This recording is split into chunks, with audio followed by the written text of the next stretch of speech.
Exclusive. How Nigerian security agencies ignored intel on Darussalam's planned attack on Abuja-Kaduna train. Welcome to the news, and thank you for tuning to listen. Now the news in detail. Security operatives have failed to avert attack on Abuja-Kaduna train service by a terrorist group, Darussalam, despite interception of intels 2 days earlier. Well, it is no longer news that the government do not care about the people of the North. This is just true, and I'm sorry I have to say it as it is. It is clear. It is clear because we keep hearing these things on a daily basis. What else would you want the people to think? What else would you want the people to do?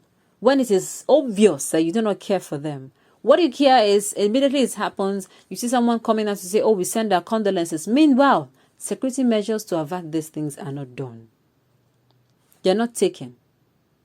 From now, I believe that the data that the military should have and the other agencies that are fighting these particular menaces and terrorist attacks in the North, they should have data that they can be able to predict these people's next move.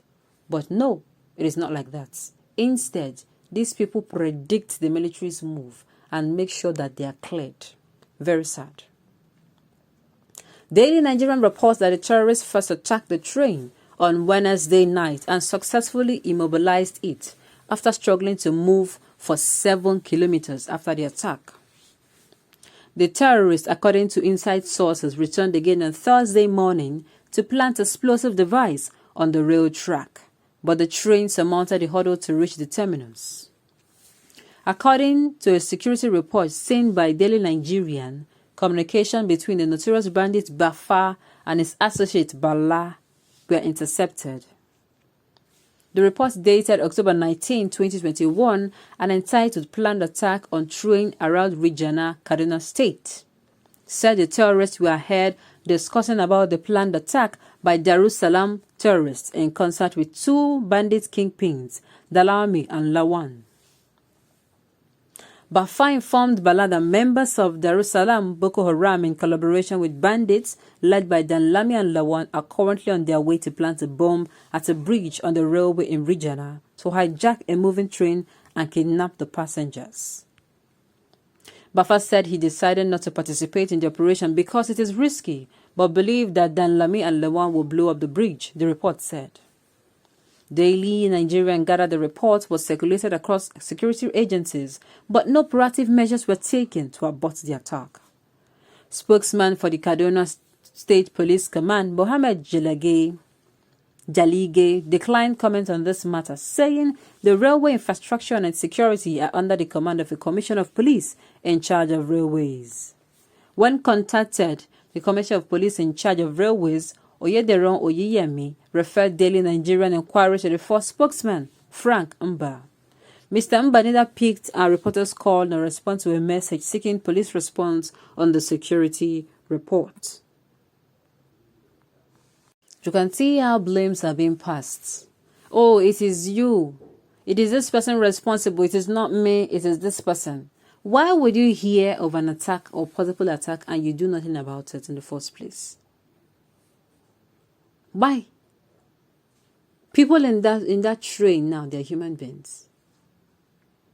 Oh, I do not know. Now they are planning to kidnap them. So the bigger the people they kidnap, they hire the ransom, and then the bigger the arms gathered. And then our gallant soldiers are going to be sent. And what happens? They send them without enough ammunition as good as what these people have. And you hear sad stories on a daily basis. What is really going on? I keep saying that it is seeming that the government they no longer care for the people of the North region. I'm so sorry to say this. It's not like they care for any region at all, but it is obvious that they have taken off their mind. Or maybe they're enjoying whatever show they are seeing.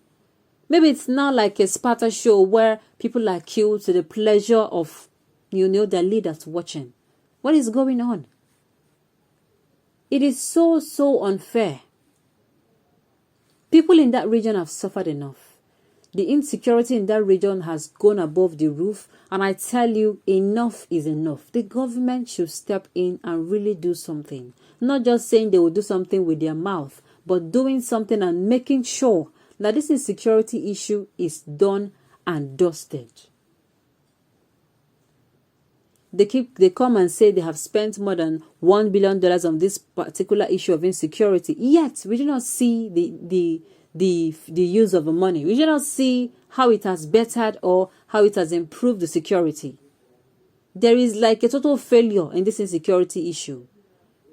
Because in every week you keep hearing, oh, this particular area was bombed and this particular thing happened. And you keep asking yourself why it continues like this. And yet the government calls out and tells us that, oh, they are doing all they can for this issue to be dealt with.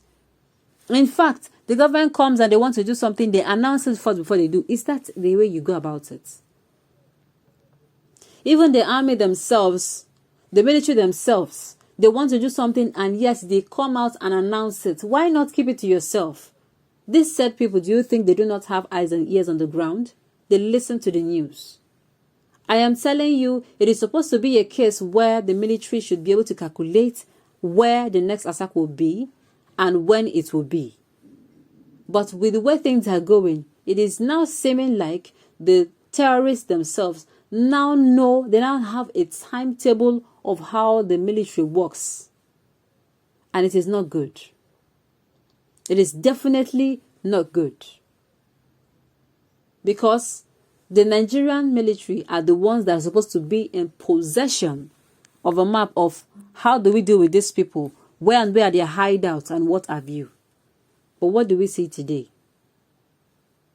What do we see? This is not right. People are dying on a daily basis, and it is not supposed to be so. And it is only because of one thing: negligence of duty. Feeling nonchalant and very lackadaisical about this particular insecurity issue. That is what is causing it. It is unfair that these people will have to keep suffering till the government now wakes up and say, oh yes, we can do this thing, or it is okay. It is unfortunate. It is very, very unfortunate. Tell me how these people, how did they even live? How did these people now live? They have adverted, they have turned the roads into where they cannot pass. And the railway now that is okay, let's manage this one. What do you want them to do? The government should wake up before this engulfs us all. On this note, we have come to the end of the news. We say thank you for tuning in.